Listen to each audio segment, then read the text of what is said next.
Hey everyone, this is Bryan Setser of Setser Group, and we're excited today on our Barriers for Breakfast video cast to have longtime friend and colleague Johnny Collett. Over the years, we've had many opportunities, Johnny, to interact, and you were gracious enough to hop on our video cast here and talk about something that we both are excited about. And it's a rare thing when the vidcast we're doing is also living in my week and living in my conversations as recently as this morning. So even though we've done some prep for this, I'm really excited to give you some live bullets and some real examples and hear yours as well. So Johnny's work as Deputy Director at the Human Development Institute at the University of Kentucky, really focuses on some things that we've shared over the years around a passion for helping people and teams and organizations really continuously improve. So I know that the why, the big why of why we sometimes come together is our shared passion around helping others continuously improve, helping them work within systems. Why is it so important to you, Johnny, that people can lead from any seat, that they can lead from anywhere they start? Why does that matter? And I'll certainly share some things from our perspective as well. Well, good, Brian. Thanks so much for the opportunity. It's a pleasure to see you again, my friend, and a pleasure to join you today. I really do believe that those who are closest to the work know it best. And it turns out they often have some really good ideas. So the other thing that strikes me about your question is, I know I do from where I lead, I need to know how my work contributes, right, to the overall mission and strategic plan and vision of the organization. And I need to know sort of how I fit in all of that. And I think as leaders, if we don't create and cultivate environments and cultures that are hospitable to the sort of advancing and sharing of those ideas, I just think we leave a whole lot on the table. So I think it matters for us as leaders. It matters for us, for our team members. And, frankly, I think it's also important because those that we serve in whatever sort of organization or work or discipline that we're involved in, those that we serve are counting on us. And as I've heard you say before, and I've taken note many times, the folks we serve don't have time to wait for the next research study, right? That doesn't mean research studies are bad. Research studies are good, but it's not all that we need to do. So I just think those hospitable environments where that sort of free interaction happens is just critical, and we leave a lot on the table when we don't have that. No, really struck by several things in there. And I mentioned that I'd be sharing some live bullets from this week. There was a opportunity I had Monday where I had an HR consultant come into Setser Group, and they've been, sort of interviewing our contractors and team over the last, 30 days, and really around the proverbial Terry Holiday approach that you and I share in our background of, what's working and what's not, and how can we improve. And I just got that, download on Monday. And I think one of the hallmarks of continuous improvement is that feedback is a gift, and you want to look for themes and you want to look for ways to really enable the feedback. So I'm walking through that this week, and I came across this post where Sabrina Clark had written it, and it was called Frame, Model, Coach, and Enable. And she starts out her piece with, does this sound familiar? Your team members want to take a lot off your plate. They're excited.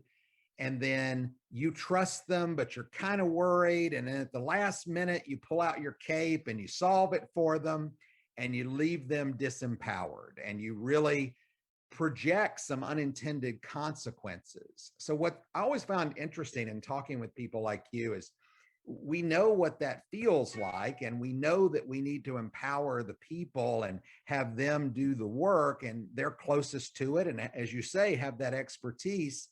But there again, leaders often in that responsibility chair, that accountability chair, that's tough, whether you're a middle manager, a project manager, a school principal, an assistant soup. So it's kind of double-edged, right? This conversation we're having today in terms of the what.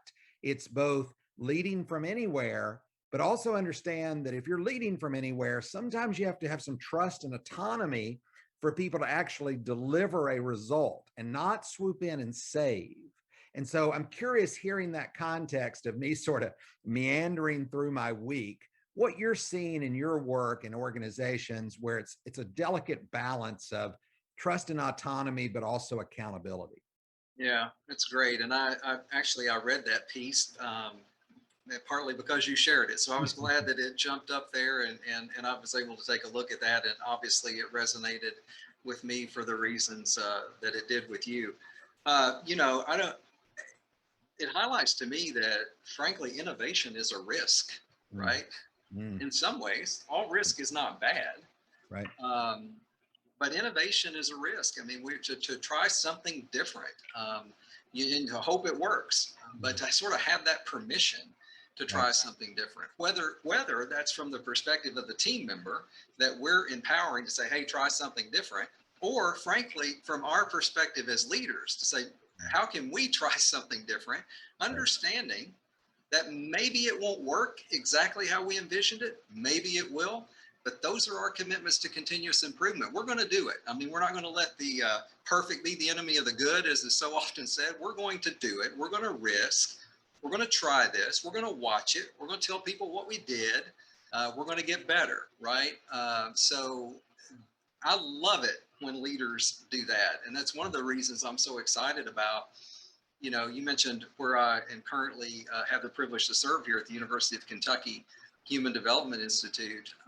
And we are the University Center on Disability here in Kentucky. And you probably know, and your listeners may know, that every state has at least one University Center on Disability.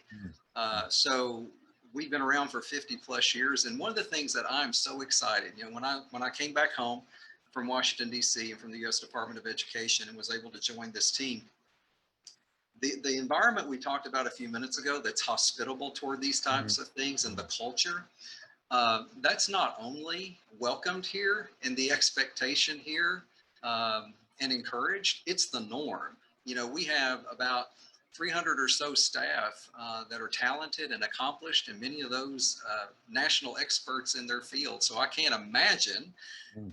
what a system that worked differently would look like. I can't imagine all of the stuff we would leave on the table, right, if we Right. didn't have a Right. system like that. So I'm incredibly excited about the work we get to do here, because that's the sort of environment we have. Now, I think there are some barriers that we'll decide if we talk about through our conversation today, but some barriers I think that folks find when they're trying to move work forward in a system. But man, this is the kind of environment we need.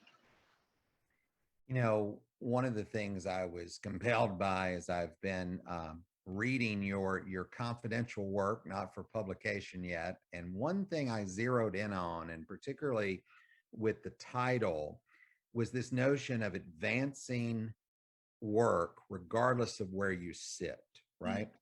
And for me, this was both nature and nurture, meaning that when I was young, I didn't just teach to stuffed animals in my room. I organized armies, or, had Marvel men in scenarios or situations. So when I became a student, it was very normal and natural for me to advocate for myself, whether it was student council leadership or athletics. It was just natural. And so when I got my first role as a teacher, extremely natural for me to say, here's what I think we should do better, and to advocate for myself and to raise those questions.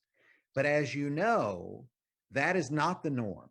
And across many organizations, whether it's a culture of fear, a culture of control, people have very legitimate concerns about raising issues or raising solutions. So I tell this story where one of my first posts was under a very strong leader who kind of ran a tight ship, and there wasn't a lot of room for people like me. And so what I did is I got on their calendar every Friday as an assistant principal, and I said, hey, I just need 20 minutes. I'm going to run the data by you, the money and the solution. And I've got 3 things I'd like to do. And they'd slap my hand on 2 and they'd say, Bryan, you can do that one. And boy, would I jump into that and lead it. And that's how I began to advocate, even in a culture that was different than ones that I would lead moving forward. So we got a lot of listeners out there. And to frame all that in a question, it's like, how do people balance asking the questions, advancing the work when they may be in different types of environments and with leaders that don't mimic some of the environments we've been privileged to be in? Yeah. Well, obviously this is something I'm pretty passionate about, right? I mean, so I'll be very careful in terms of not consuming too much time here, but I'm at every sort of level that I've worked at, state, local, and national. It's just been a real passion of mine to support folks in being able to advance work and moving things forward. And I find that really, regardless of what those levels, the choke points are pretty much the same, right? The actors are different, maybe the content is different, but the choke points are pretty similar. And, it really doesn't matter how good the idea is if you can't move it forward, right? So that's my concern. I think those who are closest to the work often have the best ideas, and a lot of those ideas have sort of never seen the light of day because maybe they're not real sure how to move it forward. So there are a few things that I talk about when I coach teams, and some of the things that we're writing about these days. And one of those, and I hope this resonates with your listeners, but this notion of focus on advancing the work, right? Sometimes I think if we've got this great idea, we're passionate about it, we believe it'll work, we've got maybe even some evidence that it'll work, right, in our sort of unit of analysis. But sometimes if that idea isn't sort of accepted or implemented in the way that we think it ought to be, or if it's not accepted at all, sometimes we can think, everything's lost, but it's really not. I would encourage folks to focus on advancing the work. It's that notion that I was taught, and maybe you were too, of leave it better than you found it, right? So maybe you get to where you envisioned you would get, maybe you don't, but leave it better than you found it. And that's why I talk about the notion of sort of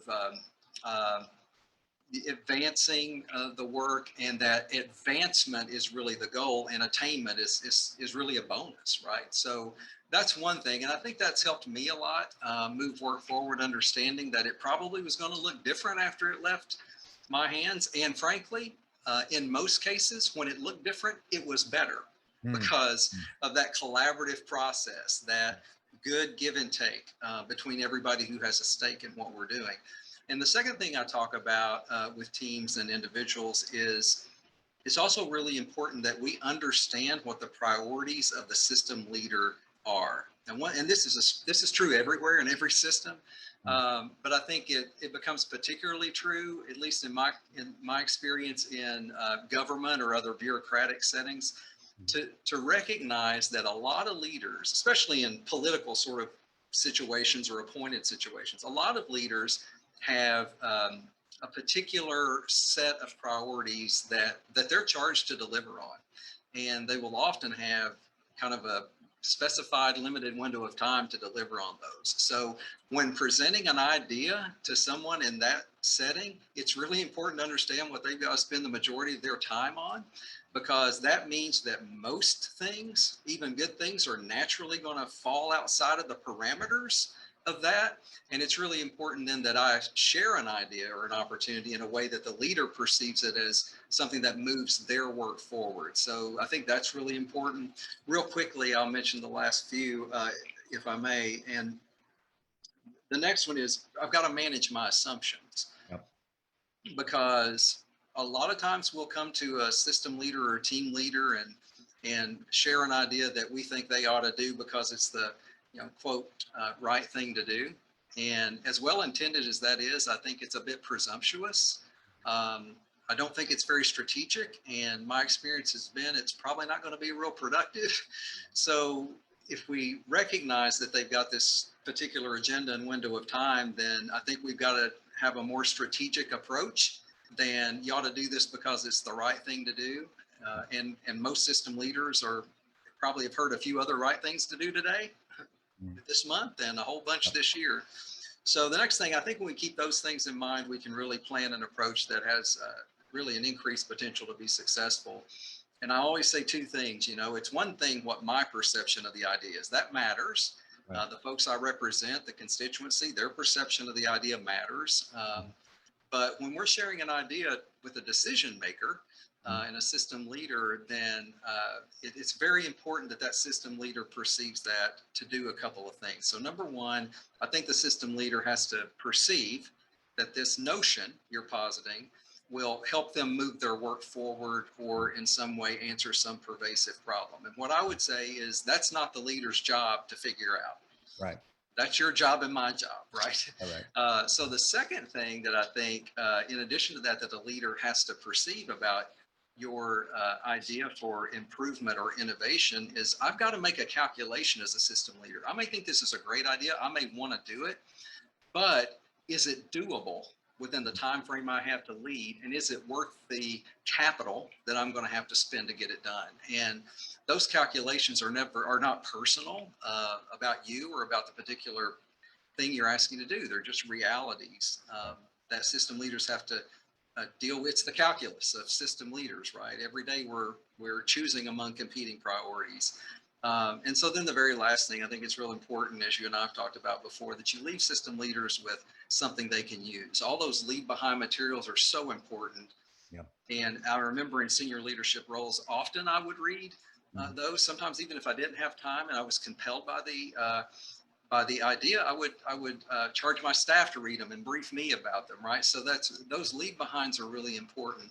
But whatever it is and how extensive it is, let's think about how we leave system leaders with something they can use, something they can easily understand, something they can easily communicate, and then strategically something that you can reference back to and an opportunity for follow-up that hopefully would come. But anyway, I'm really passionate about just resourcing folks and helping them do what I have found to be what I call a pervasive and universal choke point across any level I've ever seen in any system I've ever seen. And that is, how do we effectively engage and communicate with system leaders? Lots to unpack, and I want to pick out three things: know the leader, manage assumptions, then plan the approach, right?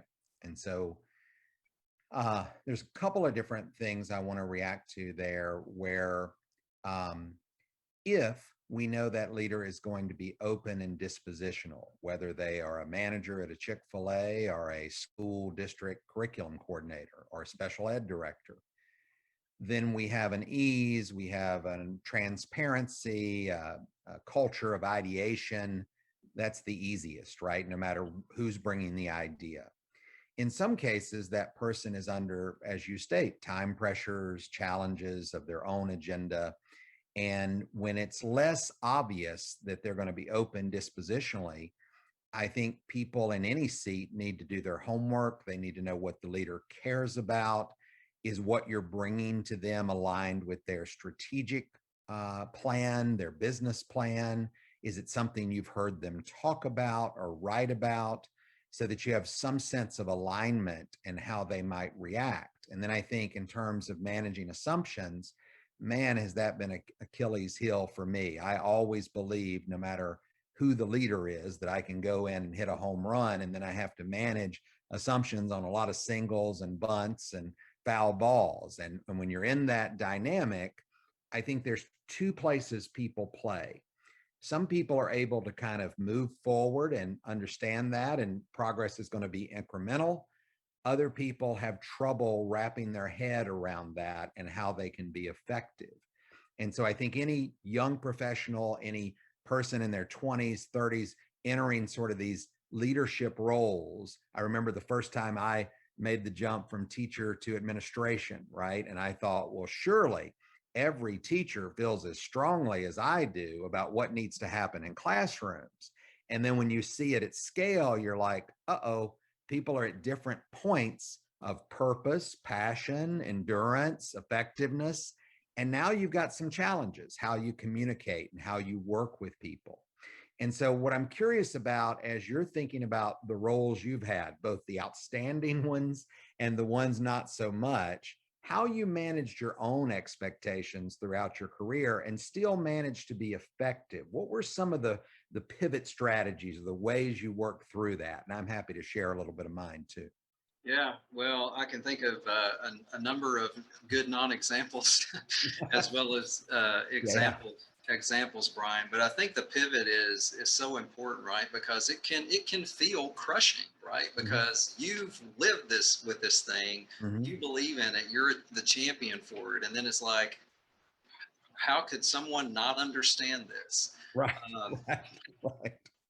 But, again, for me, the pivot has been, and you mentioned this a couple of times, and as you know, you mentioned Terry Holiday a few minutes ago, Susan Allred, and others who are common mentors of ours in years past. And I remember if I was ever in an elevator for 30 seconds with Terry Holiday or Susan Allred or some of the other folks, now I was always ready. So a lot of times when I would not do as well Mhm. in a sort of presentation or proposal, it was often because I hadn't made those critical connections Mhm. and I had failed to understand the Right. constraints under which the leader was dealing.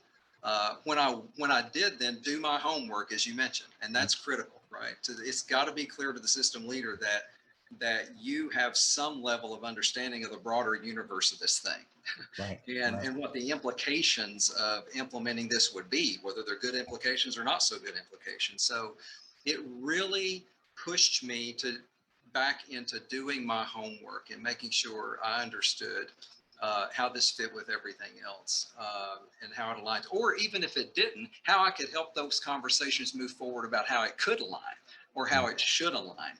But that homework helped so much.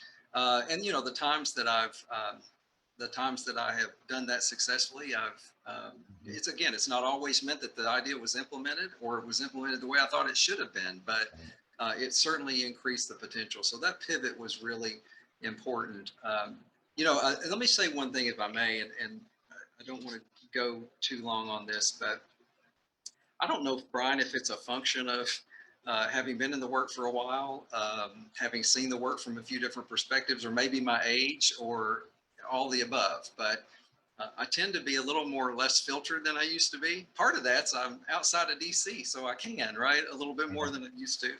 Um, but I tell you, one pivot for me has been this. In some way, to talk to systems leaders or team members and appropriately get this message across. Let's look at the data. Right. Let's look at where we are. Right. Right.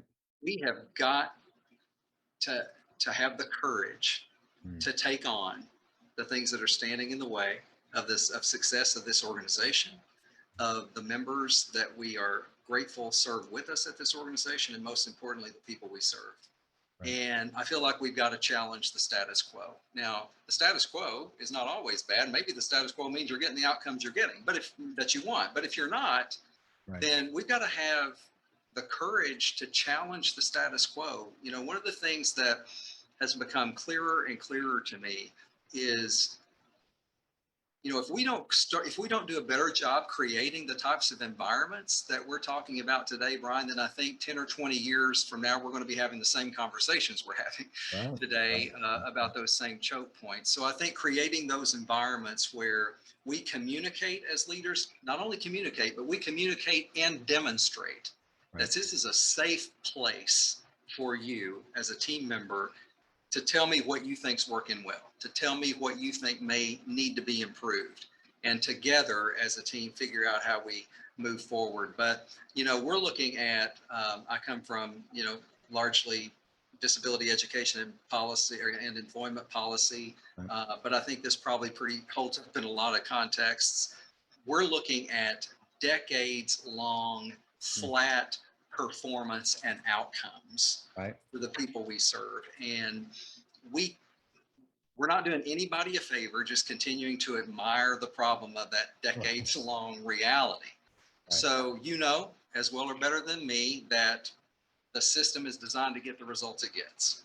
Mhm. So if I'm not getting the results I want, then I've got to pay some close and honest attention Right. to what parts of the system may not be working the way that we envision that they could or should. So for me, I think early on the pivots were, trying to make sure I've done my homework. Later on, when you kind of grow into your voice a little bit, you can say, hey, we need to do more than admire the problem here.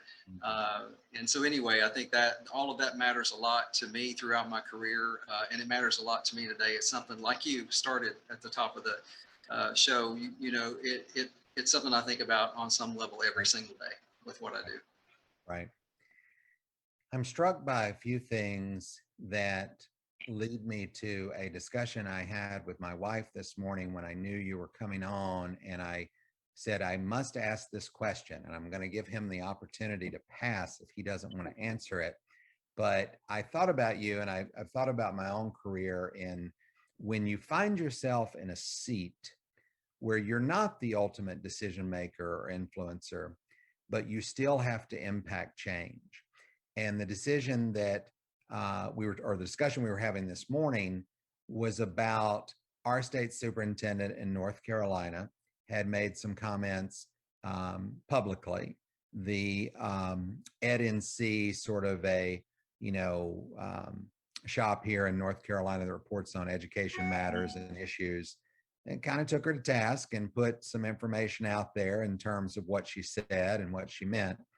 And it was very polarizing, and it was loaded with, references to critical race theory and a lot of the things that are going on around the country.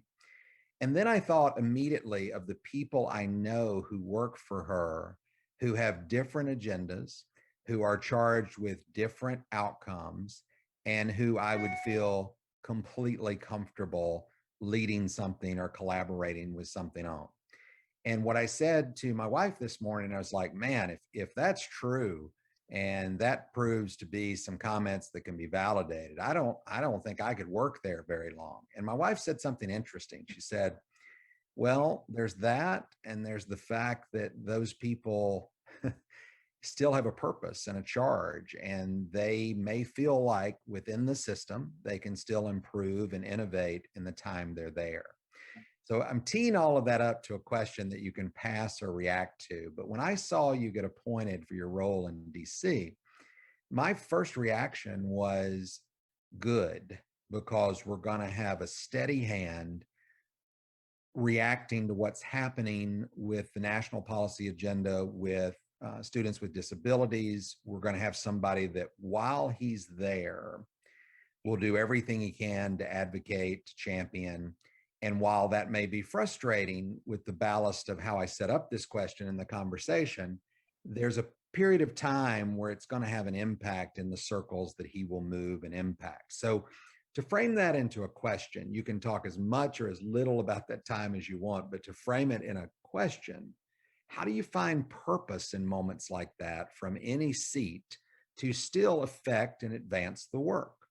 Yeah, I think it's a great question, Brian. I appreciate it. I'm thinking back as you're asking that question to, long before this, but certainly my confirmation hearing in December of 2017 at the United States Senate. And one of the things I said there in my opening remarks is that I assured the committee that my focus was always going to be on the individual child.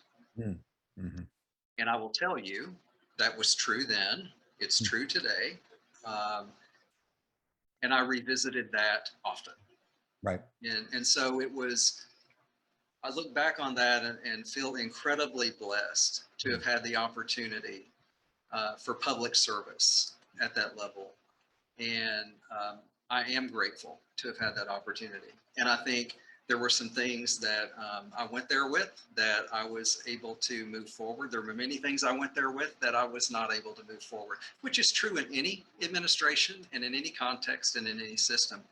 But I think revisiting the focus of this piece of work, this policy, the focus of this grant that we're sending out, whatever it is, Right. and recognizing that while we may be geographically, logistically miles removed from the individual child or the adult with a disability in my situation, from wherever we led, we still believed that our job was to make things better for that individual, improve their lives, improve their outcomes, support them to be successful um, based on their interests and goals and addressing their needs and all of those things. So that was a North Star for me.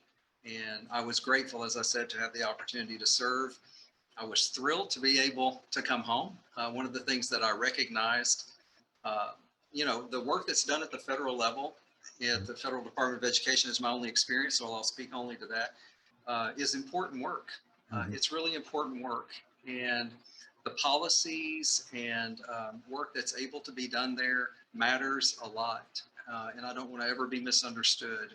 And I also think that if you've never been sort of in that environment and in those roles, it's pretty easy to kind of presume you know what things are like from day to day. But that's probably not true. Right. So really committed individuals, individuals you may or may not agree with about everything. But one of the things I can share is I never questioned the commitment of those I worked closest with to the individuals that we served in the Department of Education. So really important work happens there. But what I was convinced of is something that I knew before I went, and I know it more after I've been there. And that is that the most impactful work happens as close to the individual as you can get. And that's why I love being back in the state. I think the potential impact of state level actors is incredible to remove barriers from those folks locally who know best how to implement their programs. So anyway, I think those were some key lessons for me. So gratitude, learning, all of that occurred. But like with that focus, I promised it would be on the individual child, and that's what it was, and that sustained me, and it still sustains me. Very good. Very good. Very helpful framing and coaching on, how you can make that impact if you stay true to your values, and also you move those people around you in the same way, and they advance the work because they're passionate about children as well. I've got a couple of questions left, but I wanted to make sure I got to this one in our time. I can't stand the word boss. Never have liked it. Don't like it for many reasons. And one of the things I think that's challenging in advancing ideas from any seat is the stories we see in the media, the stories we see from our past poor organizational cultures where, hey, that's the boss, or that's above my pay grade, or all these strange stories that get shared where people kind of go, well, that's why I can't advance the work, or that's why I can't get to know the leader, because I already have a feeling of what they're going to do.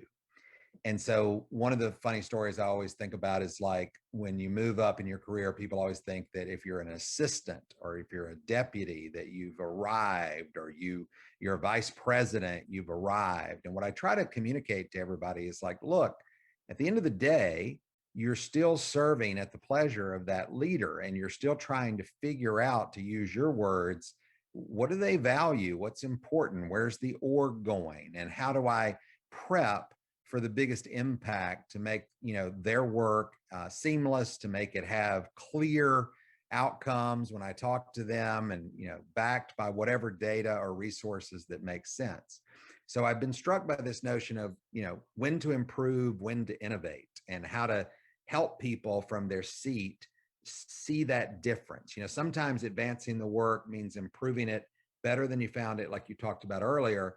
And then you stay on that cycle, that 20-mile march that Jim Collins talks about, of like, keep doing that. Keep putting your running shoes out each morning and doing those little habits that will make a dent.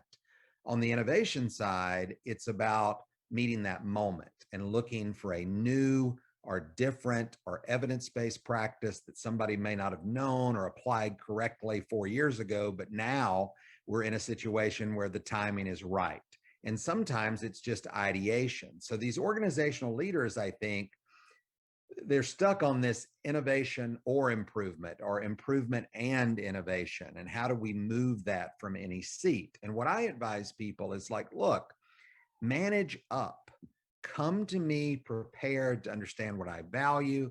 come to me with solutions, not just brainstorming and options if we're not in that type of environment. But also read the room. Sometimes as a leader, I'm going to reach out to you to ideate. Sometimes I've got very little time and I need you to innovate in that moment. I need you to create something out of what I sent you and present me with some things that are going to be unique. So I'll wrap this into a quick story and then a question. I had somebody on my team call me this week and say, hey, I feel like I didn't give you what you want. You know, I shared it. You kind of sent back that this works and I can move it forward. But I didn't get that kind of feedback loop that I wanted, right? Where it was really deep and is this really quality or good? And my response to them was sometimes I'm going to take information from you that frankly makes us smarter, that helps us continuously improve this project or this product, but we're not at a point yet where we're truly innovating. We haven't developed something that's going to be groundbreaking or ready for the market. And so all of that context really for me frames up how do we help people do both? How do we help them improve and innovate week to week? What are you seeing in your own work? What are you seeing across examples you're in where people are trying to do both, but from their seat and they're trying to figure out which to do or how much to do? How are you advising that? How are you thinking about that? Yeah, great question and good advice. Thank you for sharing that experience. One of the things I think about immediately is some of the work we're doing here at the University of Kentucky specifically.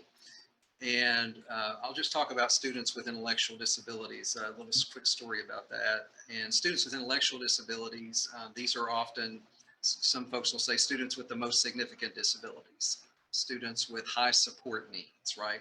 So students who may have not pursued a standard high school diploma, for example. Maybe they were on the alternate assessment track in high school. So students with high support needs, significant disabilities. In Kentucky, when we look at the data, we know that only 6% of students with intellectual disabilities who left high school last year were enrolled in a college or university in the year after they left high school.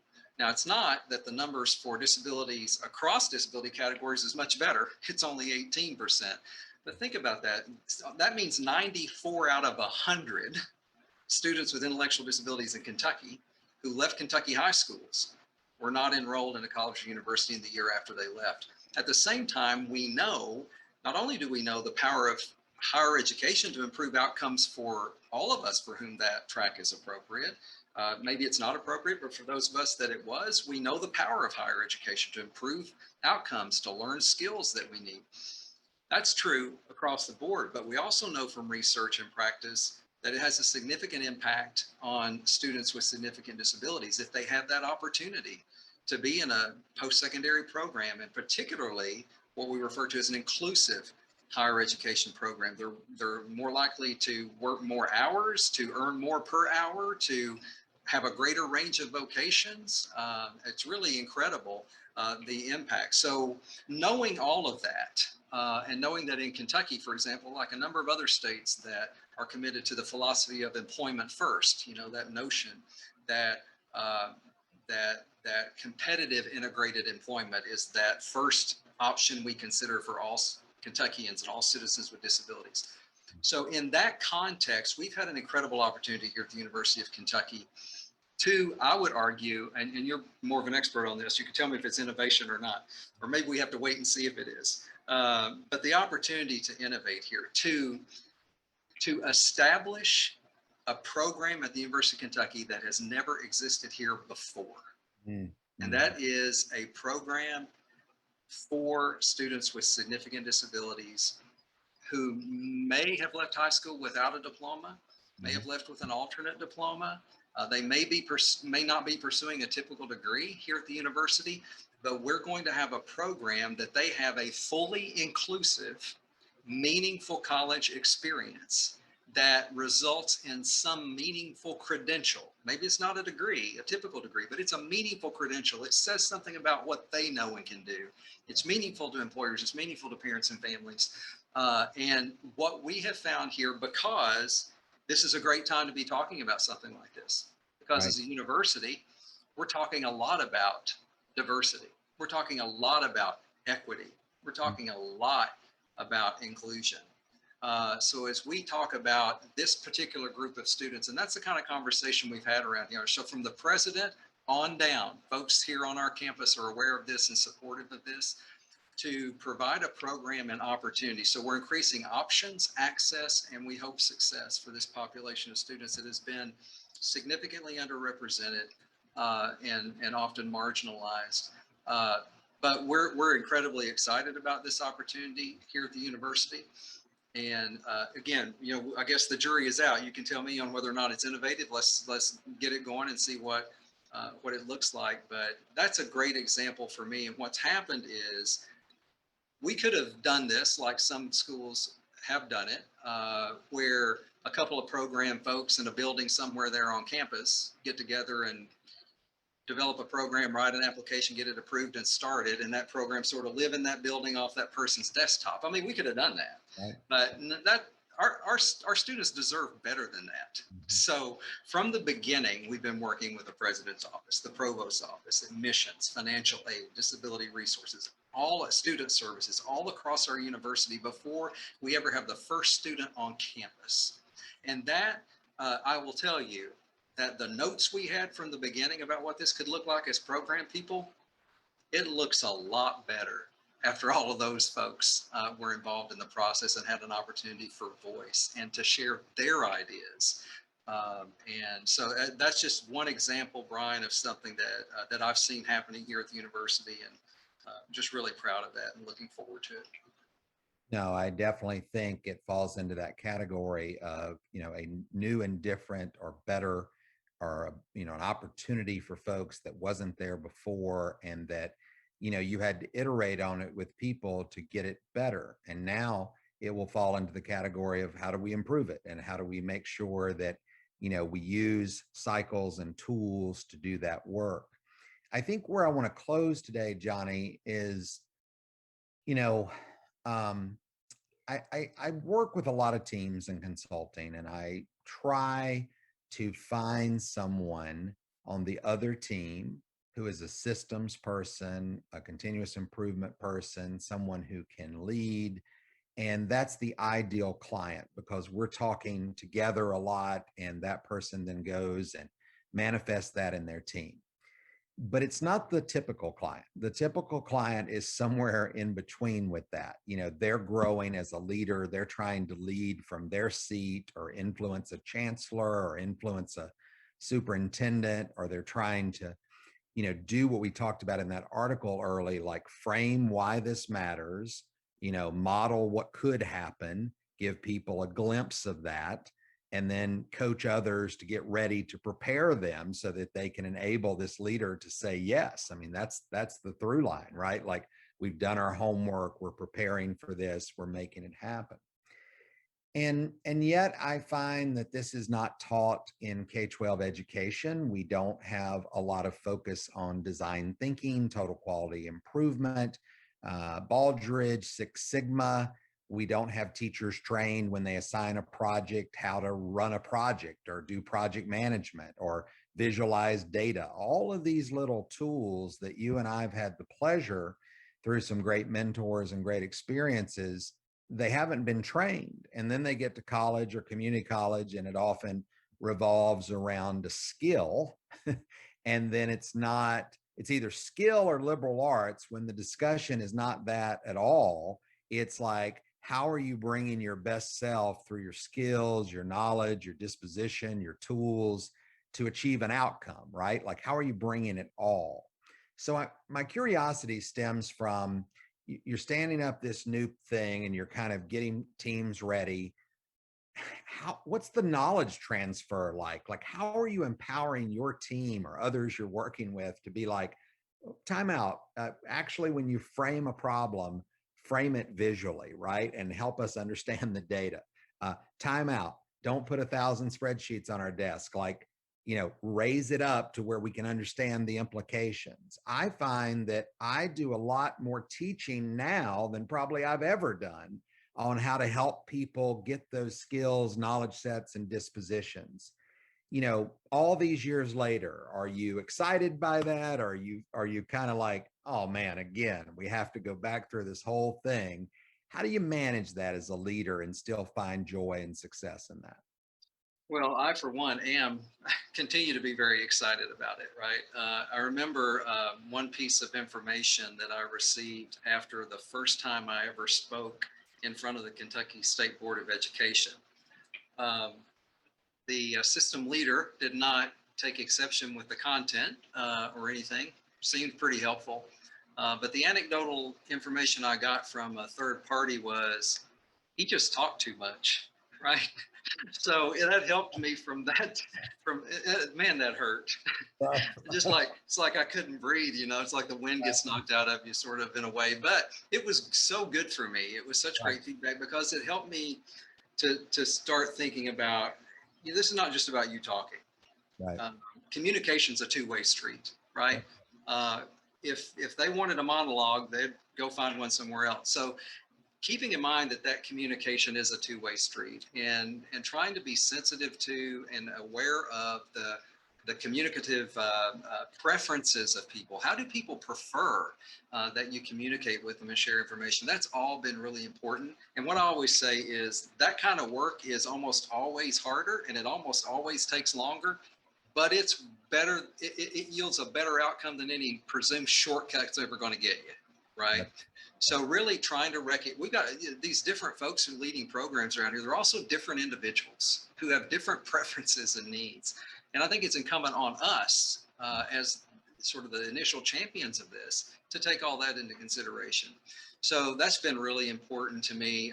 I'm as excited as I've ever been, and probably more, about this work. As well as I do that I'll tell a quick story about our good friend Susan Allred. And I remember the first time she started teaching some of these principles to me, I was more frustrated.